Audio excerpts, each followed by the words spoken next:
bahwa dalam hidup di dunia ini jangan berharap kita bisa membuat semua orang senang. Pasti ada yang senang, ada yang tidak senang, ada yang mendukung, ada yang melawan dan sebagainya. Saya dalam ceramah-ceramah saya yang di-sharekan di YouTube, mangga sok tulis saja Kiai Haji Abdul Syakur Yasin MA, klik situ YouTube saya resmi ya, channel resminya Kiai Haji. Kalau yang lain tuh asal somot aja. Saya baca sajak cinta, tidak menyalahkan siapapun, tidak mengkafirkan siapapun, tidak membela siapapun. Tetap ada yang diselai kok. Betul nggak?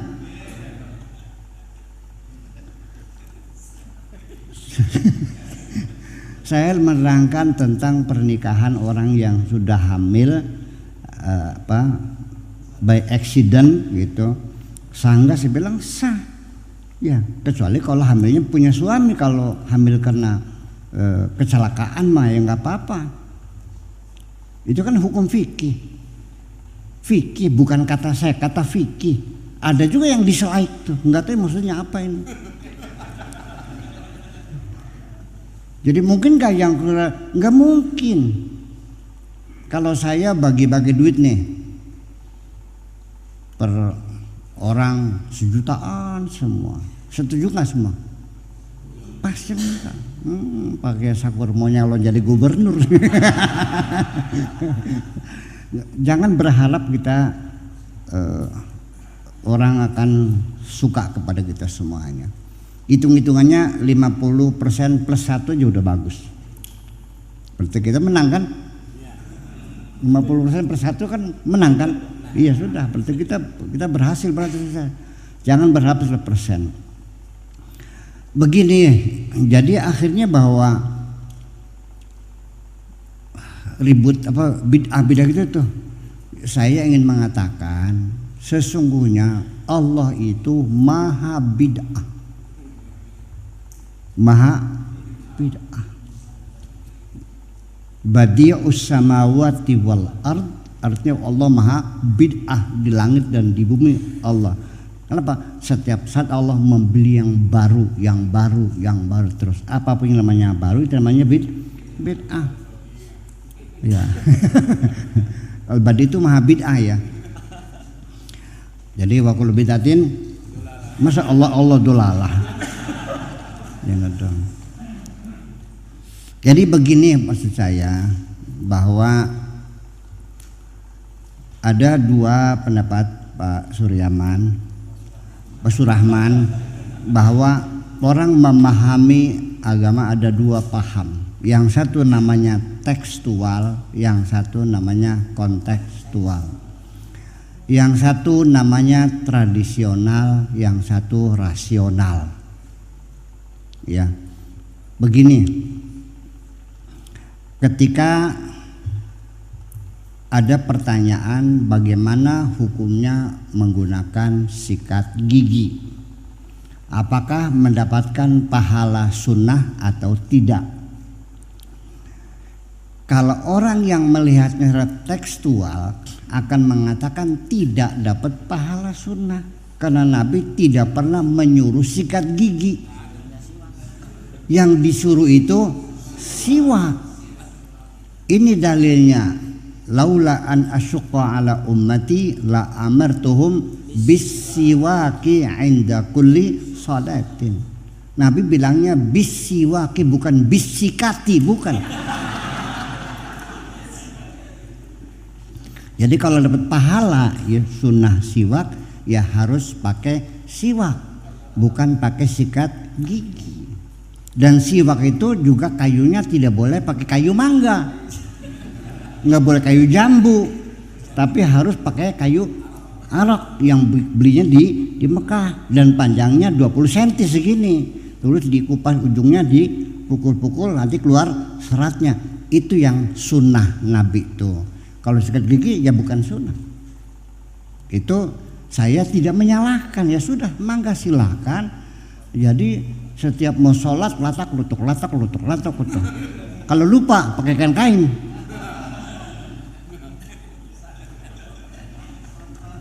Jadi artinya kan pemandangan membersihkan gigi pakai lengan baju ini juga satu yang tidak nyaman bagi saya mah.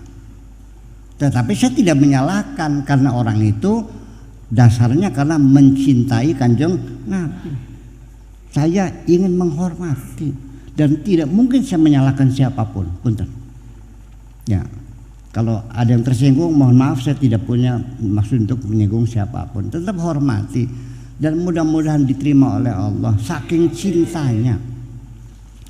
Siapapun orang yang menjadi idola, ya, ada teman murid saya mengidolakan Michael Jackson, rambutnya dikeriwil-keriwil. Ada yang mengidolakan Elvis Presley, celananya cut bray. Ada yang mengidolakan Tony Curtis, dicepak rambutnya. Zaman dulu tuh Tony Curtis namanya. Nah ini mengidolakan Kanjeng Nabi, dia persis, jadi artinya pakai jubah, pakai sorban, ya kan gitu, pakai siwak, ya mangga silakan. Kalau Anda yakin seperti itu, mangga silakan, go ahead, silakan, teruskan. Mudah-mudahan Anda diterima oleh Allah semuanya itu saja kok. Tetapi bagi paham yang kedua, orang yang sifatnya kontekstual, yang dipahami adalah maqasidus syar'inya, yaitu bukan nyuruh siwak tapi pesan Kanjeng Nabi menjaga kesehatan gigi, itu aja kok. Jadi kalau bagaimana kalau pakai sikat gigi? Ya apalagi jawabnya, karena jelas lebih bersih kok. Pakai odolnya apa Pepsodent apa Sensodyne. Kalau udah sepuh pakai Sensodyne ya, biar jangan ngilu. Itu pakai odol, pakai sikat gigi kan dimodifikasinya kan luar biasa, sudah melengkung sini kan gitu supaya kena semua. Berarti kan lebih bersih. Jadi jawabnya apalagi. Jadi ya tolong jangan menyalahkan orang berpikir seperti itu, ya sudah. Ini bid'ah nih, sikat gigi kan bid'ah. Masa gara-gara gigi masuk neraka? Udah. Terus tanya lagi, bagaimana kalau cebok pakai tisu? Ya nggak boleh. Karena Nabi tidak pakai tisu, Nabi tidak pernah pakai tisu. Ya emang nggak ada tisunya. Pakai batu. Ya kenapa di sana sesuci pakai batu? Karena Jazirah Arabia itu negara yang miskin air, susah air sana tuh. Saya lama di sana 20 tahun ya di Arab tuh. Jadi ya air itu susah. Makanya menggunakan batu itu sangat kondisional. Ya karena itu alat yang paling mudah adalah batu. Tapi kan ada syaratnya. Jangan telepon garing, ya kan gitu. Jangan tulang-tulang binatang, pakai batu. Ya sudah, jadi ya harus pakai batu. Saya bilang ya silakan pakai batu, silakan. Salet telos, ya kan. Nah kalau yang pahamannya itu yang kontekstual, begitu pakai tisu, lah apalagi pakai batu aja boleh, apalagi pakai tisu, apalagi pakai air, ya apalagi. Karena pesannya bukan batunya, itu menjaga kebersihan, kesucian. Itu susah banget sih. Jadi apa saja yang baru itu bid'ah, memang betul. Sarung juga bid'ah. Ini pakaiannya orang Hindu, bid'ah. Topi hitam juga bid'ah semuanya. Kopi juga bid'ah. Nabi nggak pernah minum kopi kok. Semuanya, ya lampu sini, mikrofon juga, sampai ada yang mengharamkan mic. Segimana lagi? Nabi tidak pernah pakai mic, berarti haram pakai mic. Ya sudah, nggak ada masalah. Mangga silakan naik onta lagi, pakai siwak lagi, pakai jubah, pakai ini silakan, nggak ada masalah. Ya kan gitu. Saya tidak menyalahkan mereka, ya sudah demikian. Jadi bagi yang sudah pemikirannya itu kontekstual, ya sudah harap memaklumi saja, ya udahlah, nggak salah-salah banget lah, ya kan gitu. Ya, jadi akhirnya rasionalisasi ini menjadi masalah. Dan terus juga saya minta kepada bapak-bapak sekalian, nggak usah menjelek-jelekan orang pakai jenggot-jenggotnya dewek aja. Jenggotnya siapa? Ya jenggot makin panjang makin goblok, ngapain? Ya udah, jenggot-jenggotnya dia merepotkan juga enggak kok. Iya kan? Ya sudah begitu.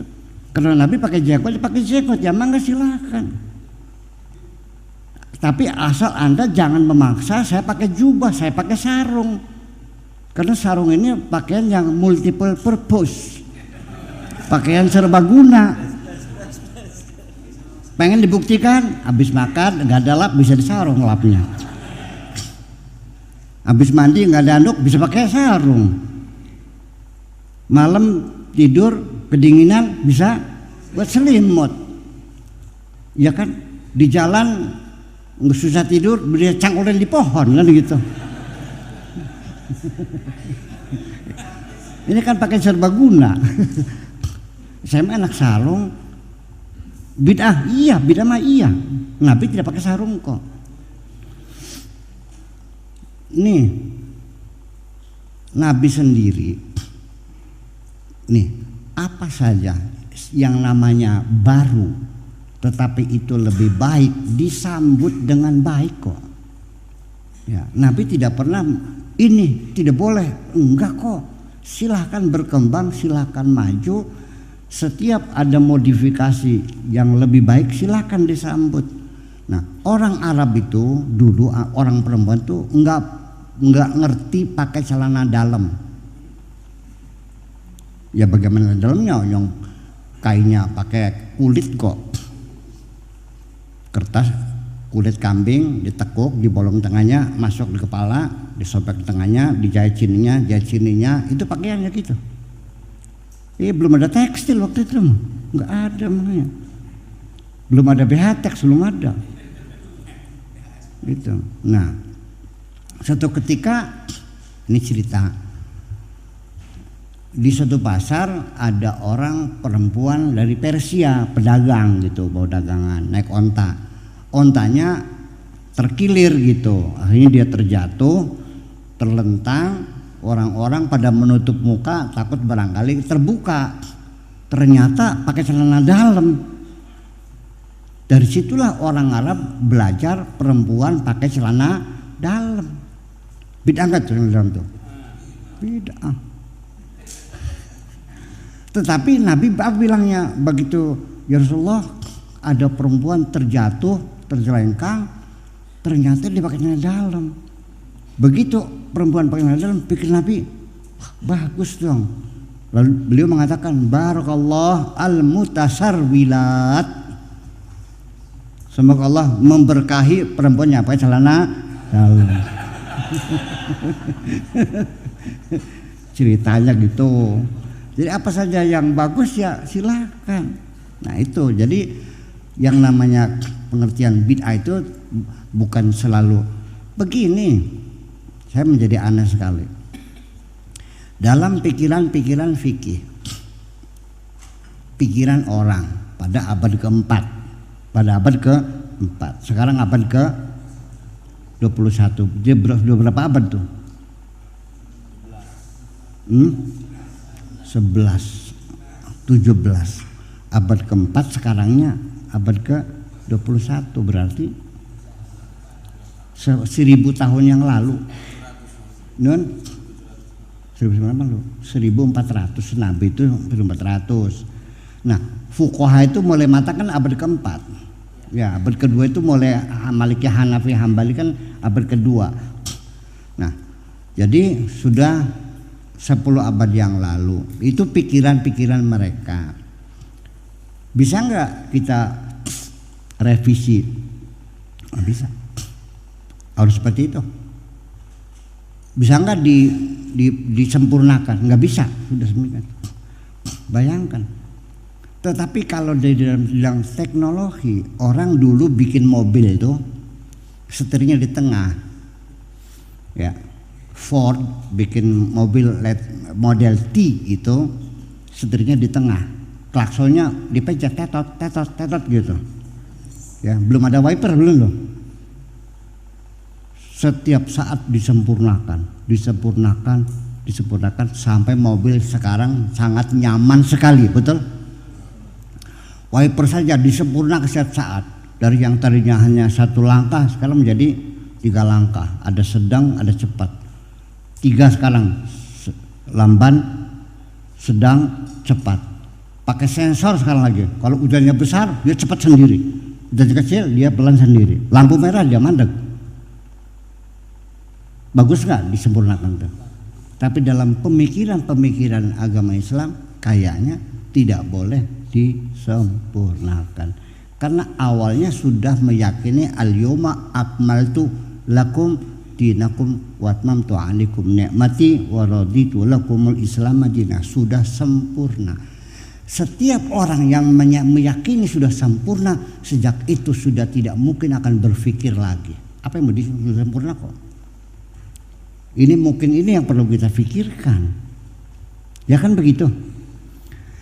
Nah, ini bapak-bapak dan ibu sekalian, sampai sekarang kita bayangkan abad ke-7. Jadi begini, yang Islam yang benar itu yang bagaimana Islam yang mengadopsi style of life pada abad ke-7. Itu yang benar. Yang sekarang nggak bisa, harus gitu. Nah, kita sendiri melihat realita sekarang sudah jauh berbeda. Jauh berbeda, apalagi 14 abad yang lalu. Itu Garawangi aja dulu, waktu saya masih mengobakan. Kalau naik sepeda, ada 2 kemungkinan, saya naik sepeda atau sepeda naik saya. Belum lama kok, ya kan? Kalau ke Bandung itu naik apa?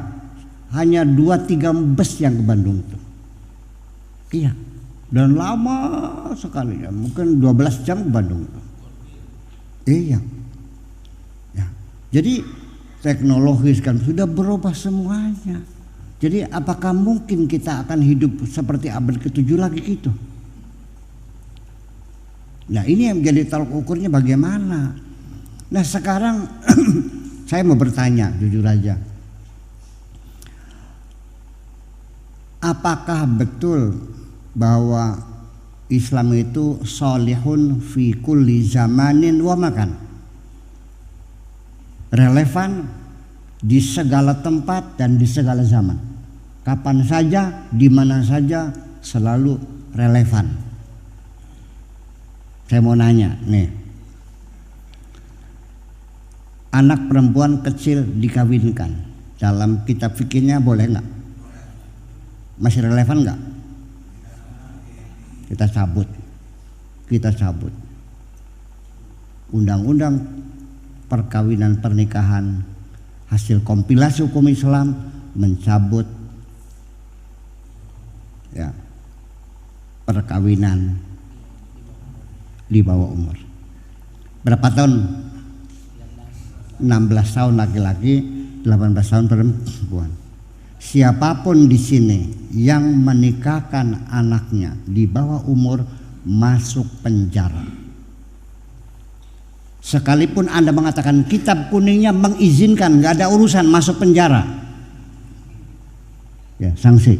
Ini negara Indonesia dan kita sudah mencabut itu semuanya. Ini kita bicara realita, betul nggak? Siapa yang pernah masuk masuk penjara tuh? Ya, saya puji. Semoga Allah mengampuninya. Iya. Anaknya mau, ibunya mengizinkan, kawinnya syarat hukumnya sah, ada walinya, ada maharnya, ada juga kabulnya, ada saksinya sah. Iya betul, sah menurut kitab kuning. Tapi di negara ini tidak sah, masuk penjara aja dulu. Karena itu menghancurkan masa depan anak manusia. Betul nggak? Ya, anak perempuan masih perawan dikawinkan oleh bapaknya, nggak mau, dipaksa, bisa nggak dalam hukum Islam? Kita cabut, kita larang pernikahan paksaan, karena bagaimanapun perempuan adalah manusia yang kita hormati. Ini konsekuensinya. Di mana relevansi di segala zaman itu? Dunia semua menolak hukuman potong tangan, mau ngelawan dunia. Masa tangan dipotong? Nah, itulah caranya saya menafsirkan Islam itu seperti ini, Pak, bahwa asyariqu wasyariqatu faqtau aydiyahuma itu adalah shock terapi. Ya, shock terapi itu apa? Karena angka kriminalitas semakin meningkat merajalela, ya kan gitu, bisa mencekam, bisa menjadi terorganisir. Maka sebelum itu menjadi merusak segala-galanya, ya perlu dilakukan shock terapi. Negeri kita ini juga pernah melakukan shock terapi pada zamannya Pak Harto. Misterius,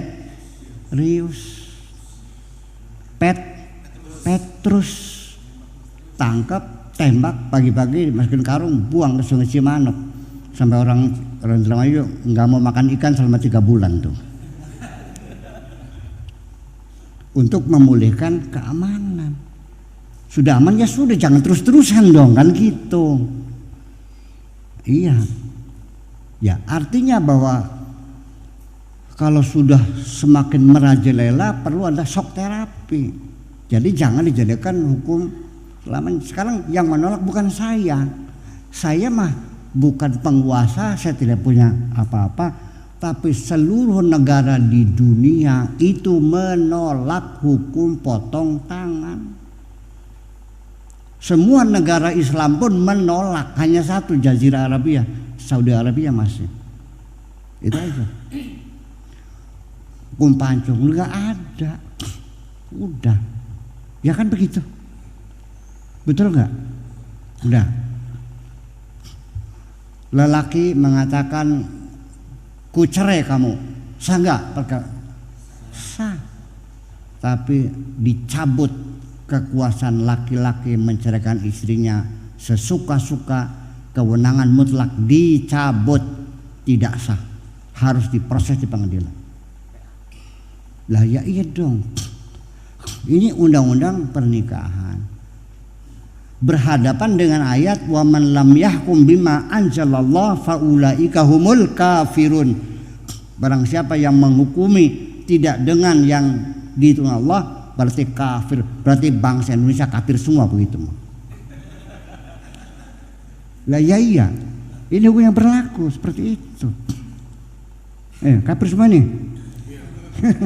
Lah ya iya, jadi artinya bahwa sekalian ini mesti kita pahami bagaimana kita menafsirkan itu. Jadi pemahaman kafir, bid'ah, musyrik dan sebagainya itu adalah pendapat. Kalau pendapat ya silakan saja, jangan memaksakan pendapat Anda kepada orang lain dong. Betul nggak? Al-Quran ini selalu penafsirannya berbeda-beda. Senggolan istri ada yang bilang batal, ada yang bilang tidak, ada yang bilang tergantung, kalau udah syahwatnya batal. Yang benar mana? Nah, ketika perbedaan pendapat ini ada tata krama, sopan santun, jangan pernah bertanya yang benar mana. Ini yang menyebabkan orang bertengkar. Fikih mah kebenarannya kebenaran argumentasi, bukan eksperimentalis, bukan. Ini kacamata plastik atau kaca? Bisa dibuktikan, ambil korek dibakar, meleleh, oh berarti plastik, selesai, terjawab. Itu eksperimentalis. Tapi kalau kebenaran fikih ya tidak bisa dibuktikan dong. Betul enggak? yang betul batal atau tidak batal. Dua-duanya tidak bisa membuktikan, karena itu hasil tafsir terhadap ayat Al-Quran. Paham nggak? Itu. Jadi jangan mengatakan wah ini bid'ah, ini musyrik, ini apa itu? Masa sudah pegang cewek masih sholat nggak wudu lagi? Lah urusan apa kamu? Jadi kalau bertanya mana yang betul, nanti di penghujungnya menyalahkan imam yang lain. Kalau yang betul yang batal berarti mazhab Maliki salah, Ahmad bin Hambal salah, tega bilang begitunya. Ya udahlah. Jadi begini pada akhirnya mah, pendapat Anda silakan Anda terapkan dalam ruang privasi Anda. Kalau Anda meyakini masuk WC harus kaki kiri dulu, silakan. Kemudian doanya Allahumma ini, silakan Anda lakukan. Tapi jangan memaksa orang masuk WC harus kaki kiri. Kalau saya mau nyonglos juga silakan. Ya kan? Mau doanya Gusti hapunten ya pada lah gitu. Ya, ada hal yang privasi silakan, tapi jangan dipaksakan kepada orang lain. Yang terjadi, rokok haram nggak? Pendapatnya majelis ulama ini haram, pendapat saya tidak. Jadi kalau saya merokok, Anda jangan mengatakan pakai sakur berdosa. Yang berdosa itu adalah orang yang mengatakan rokok haram tapi dia ngerokok. Oke.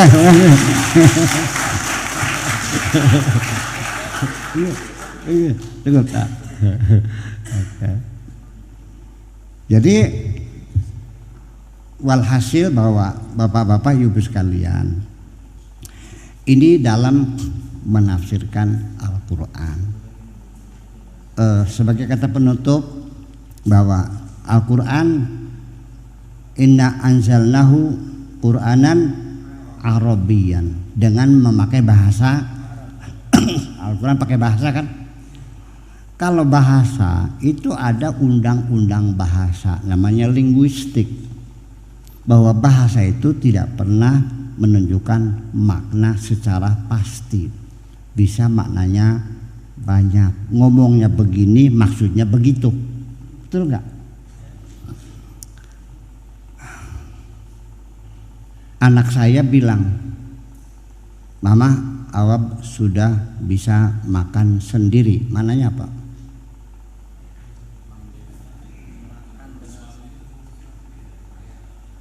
Nah,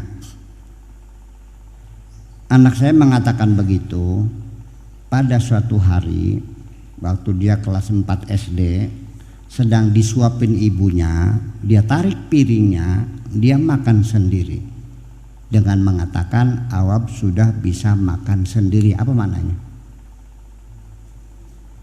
Tidak usah. Betul? Tidak usah. Nah, ketika dia usia 30 tahun, sudah jadi direktur Grage Mall, seorang ekonom, gajinya 30 juta. Gaji pertama pulang dikewer-kewer duitnya, menemui ibunya mengatakan Mama, Awab sudah bisa makan sendiri. Mananya apa? Udah bisa cari? Kalimatnya sama nggak? Maknanya beda nggak? Apa yang membedakan? Dikatakan pada usia yang berbeda. Maka ayat Al-Quran yang ada di Mekah berbeda dengan yang ada di Madinah.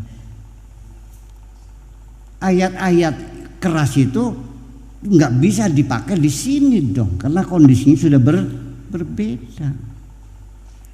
Ini maksud saya. Jadi artinya bahwa Pak Rahmat nagih saya di sini, lagi banyak orang, oh ya ini notanya tolong dilunasi.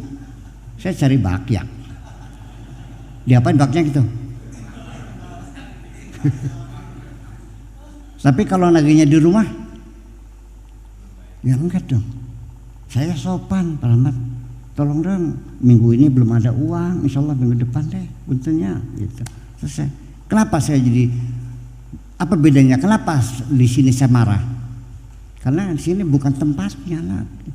Karena tujuan dia nagih saya ini bukan nagih uang, ingin mempermalukan saya dong. Betul nggak begitu? Nah ini Al-Quran yang semacam itu, saya ingin bertanya sebelum saya tutup. Nabi Khidir ngasih pelajaran Nabi Musa, ya kan? Apa yang paling sadis nih? Ada anak kecil dibunuh. Apa pelajaran apa yang bisa Anda ambil dari ini? Nabi Musa ahli syariat, dia marah. Iya. Fawajada ghulaman faqatalahu qala aqatalta nafsan zakiyatan bighairi nafsin laqad ji'ta syai'an nukra. Kriminal ini, kejahatan Nabi Musa. Nah sekarang apa yang kita manfaatkan dari membunuh anak tidak berdosa itu? Sok. Apa mau niru Nabi Khidir?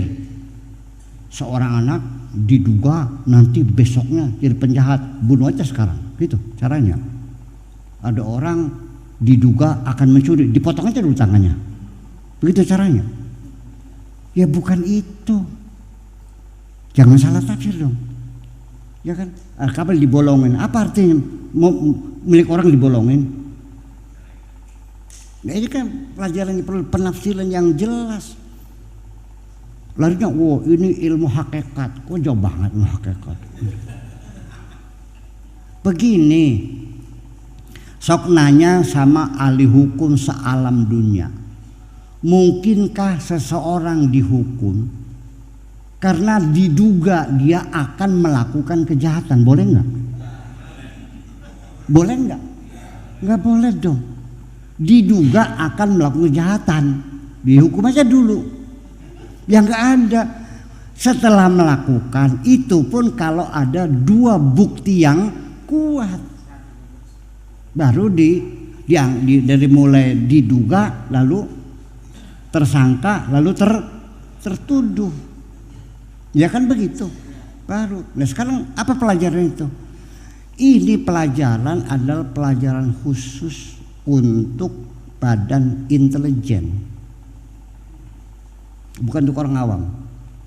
Sebagai mata negara, telinga negara, the early warning, bahaya siapapun ada seseorang yang diduga bisa menghancurkan negeri ini, organisasi yang mengancam persatuan kesatuan, sebelum berkembang besar nanti sulit diatasinya, habisin aja dulu.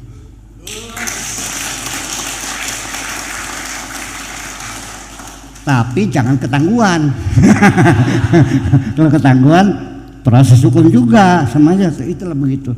Jadi tidak semudah itu kita menafsirkan firman Tuhan. Firman Tuhan adalah kata-katanya Gusti Allah, bukan omongannya aloknya sampean yang endase korengan. Ya, dengan gampang. Kita perlu penghayatan dan berhati-hati, jangan semudah itu. Paham? Nah, apapun pikiranmu jangan dipaksakan kepada orang lain. Silakan pakai dalam ruang privasi Anda, jangan dibawa ke ruang publik. Itu aja kok. Nyaman nggak gitu kira-kira? Oke, gitu aja mudah-mudahan. Yuk sarang-sarang bismillahirrahmanirrahim.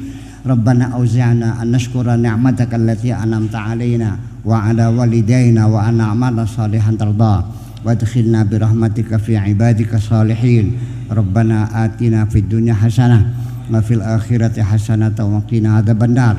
Wa sallallahu ala sayyidina Muhammadin wa ala alihi wa sahabatihi ajmain. Subhana rabbika rabbil izzati amma yasifun wa salamun alal mursalin walhamdulillahi rabbil alamin. Assalamualaikum warahmatullahi wabarakatuh.